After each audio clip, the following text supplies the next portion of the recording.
Hey guys, what's up? It's Duncan here, KH fan. Here to this video is going to be a little different when it comes to album reviews because what I'm going to do is I'm going to do like pretty much a bunch of reviews in one video. So they're going to be fairly quick reviews because these are albums that have come out in the last month or so that I haven't got a chance to review yet. So it's kind of like what Runner JMA did. Kind of like, well, I would say it's like reviews in a nutshell. So I have about 4 albums to review for this. And the first one I'm going to review is Enslaved by Soulfly. This came out on March 13th on Roadrunner Records. And this is their first album since their 2010 released Omen, I believe. What I gotta say about this album, there's a lot of changes in this album as compared to like past Soulfly releases. Definitely has a more extreme metal feel as opposed to the previous releases. And for those who don't know who Sepultura is, but not Sepultura, Soulfly. It's a band that Max Cavalera formed after he left Sepultura after the Roots album. And yeah, couple new members in this band. Tony Campos, bassist. He used to play for Static X, and on drums you got Dave Kincaid, who used to play for the black metal band called Borknagar. And yeah, he's a really amazing drummer. I've been watching that guy for quite some time, and he's fantastic. I envy his skill. Anyway, this album features a few guests actually. First one I'm going to mention is going to be the last song on the album, which is Revengeance, which is an amazing song, and it's basically like a whole lot of family. Like 3 of Max Cavalera's sons are on this. I think a couple are doing vocals, and I think one of them's doing drums on it. So yeah, that's a pretty damn cool song.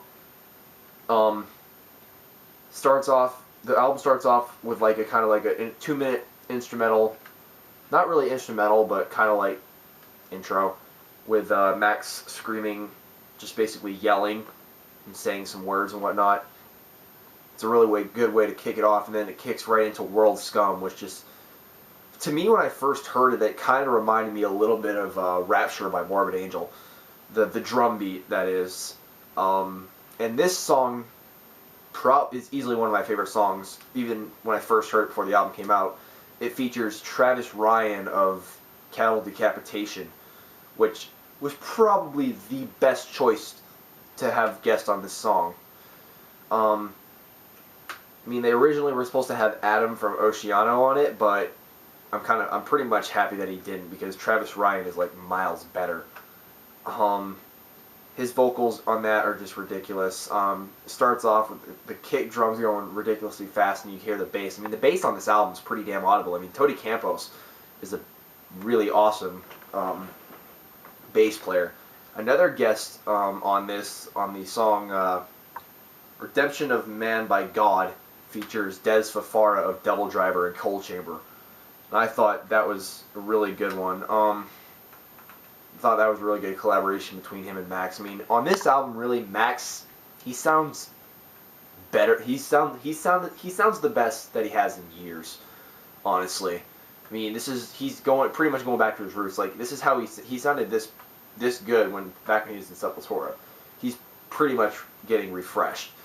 Some of my favorite songs on this album are Gladiator, American Steel, Treachery, World Scum, obviously, Revengeance, Redemption of Man by God, and Plata a Plomo, which is a song that's completely sung in Portuguese.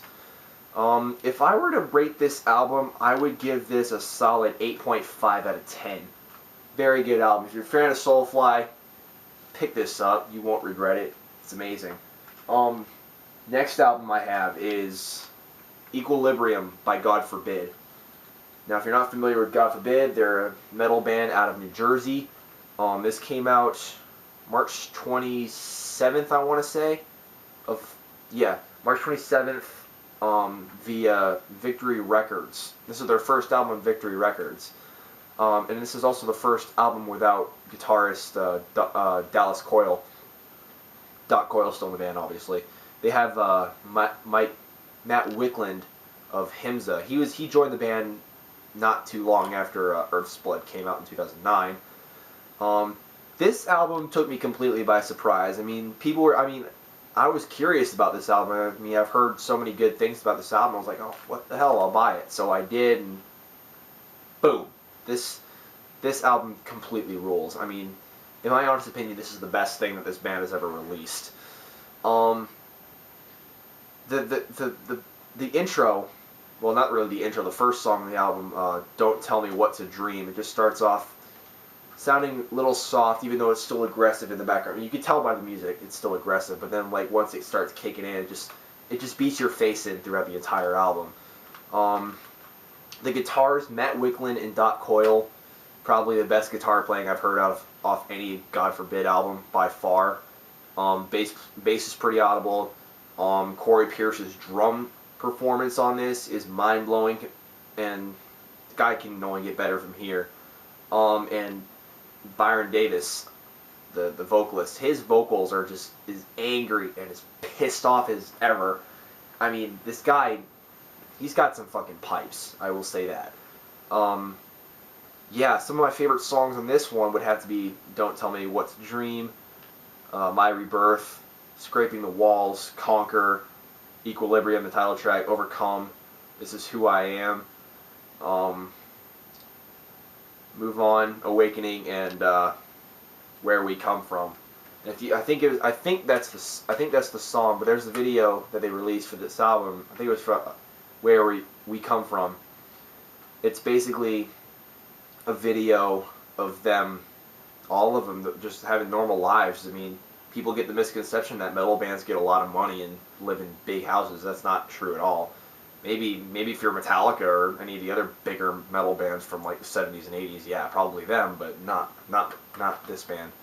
They work normal jobs like you and I. Yeah, that sort of thing. So if I were to give this a score, I'd give this a solid 8 to 8.5. Very good album. This band's really underrated. You should definitely go buy this album if you like this. Next album I have, Long Live Heavy Metal by 3 Inches of Blood. This is their first. This is a follow-up to their 2009 release of Here Waits Thy Doom, if I'm saying that right. This band, to me, is kind of separates themselves from the other bands because they keep it more traditional as opposed to other current metal bands today.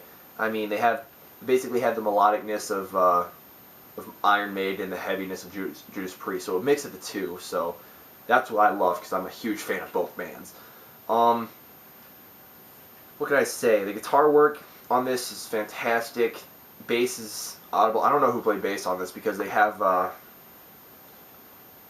don't know what his name is, but he used to play for Fear Factory and Strapping Young Lad. He's in the band now. Ash's drumming, solid. Excuse me. Very on point, spot on. That's all I can say about his drumming. It's very good drumming. Cam Pipes, his vocals, man, as if he can't get any better. I mean,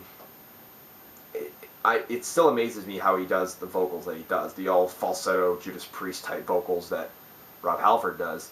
But yeah, it's crazy. Like when I first heard his vocals, like this was like back in 2007 when Fire Up the Blades came out. I heard Goat Rider's Horde, and I just like, how the hell does he do that? To me it sounded like, you're gonna laugh at me for this, just like Elmo on crack. I've even told him that when I met him, and he said that was the first time he's ever heard that compliment. So yeah, he was a really cool guy when I met him. I saw them on Metal Alliance on my birthday. I met him and Ash. So yeah, they were really killer live. Some of my favorite songs in this album are Metal Woman, Leather Lord, 4,000 Torches, Dark Messenger, Leave It on the Ice, Die for Gold, Men of Fortune, and One for the Ditch. All in all, I would have to give this album a solid 7.5 to a high 8 out of 10. Very, very good album. Now, last album I'm going to go to is, I didn't purchase it because I was kind of broke at the time, so I'll review it anyway, and that would be Eclipse by Veil of Maya. Now, this is their fourth album on, fourth album of the band, released February 28th on Sumerian Records.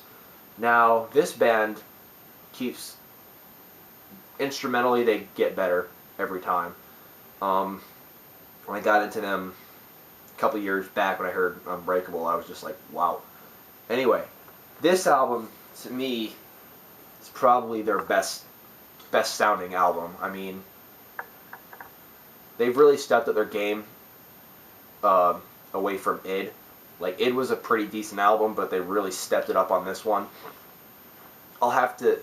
I will say that the guitar work, Mark Kubo, the way he does his stuff, I was like, I can't think of anybody who can do the same stuff that he does. Like, his guitar playing is really unique in some ways, like using the alien sounding guitars, I guess.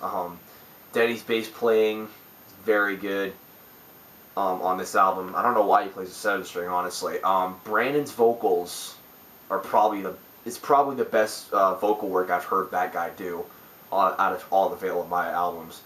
Probably since Common Man's Collapse. It's probably his best performance yet. Sam Applebaum's drumming, oh my god. Like, he's one of the really good left-handed drummers. I mean, I don't really normally see good left-handed drummers. I'm not saying they're bad or anything because they're left-handed, but him playing the stuff like that left-handed just amazes me because I can't even play it, and I'm a righty. But yeah, his drumming on that album is superb. If I were to give this I mean, there was a little bit of I mean, some parts of the album I was actually a little bored with, but then it started picking up afterwards. So it's not the best album I've heard from them, but it's definitely good. I mean, Common Man Collapse is still my favorite. If I were to give this a score, I'd probably give this a light 8 out of 10. So yeah, that's about it. I suggest if you like any of these albums I reviewed today, you should go pick them up. They're really good albums. And then I will have some reviews later. And I don't usually tell what reviews are next, but look out for a couple new reviews of the new Yes, I'm going to do this. I'm going to review the new Dragon Force album. So be a little shocked. And I'll also review the new Jeff Loomis solo album, which, you'll have to find out. Anyway, I'll see you guys later. Peace out. Keep it metal.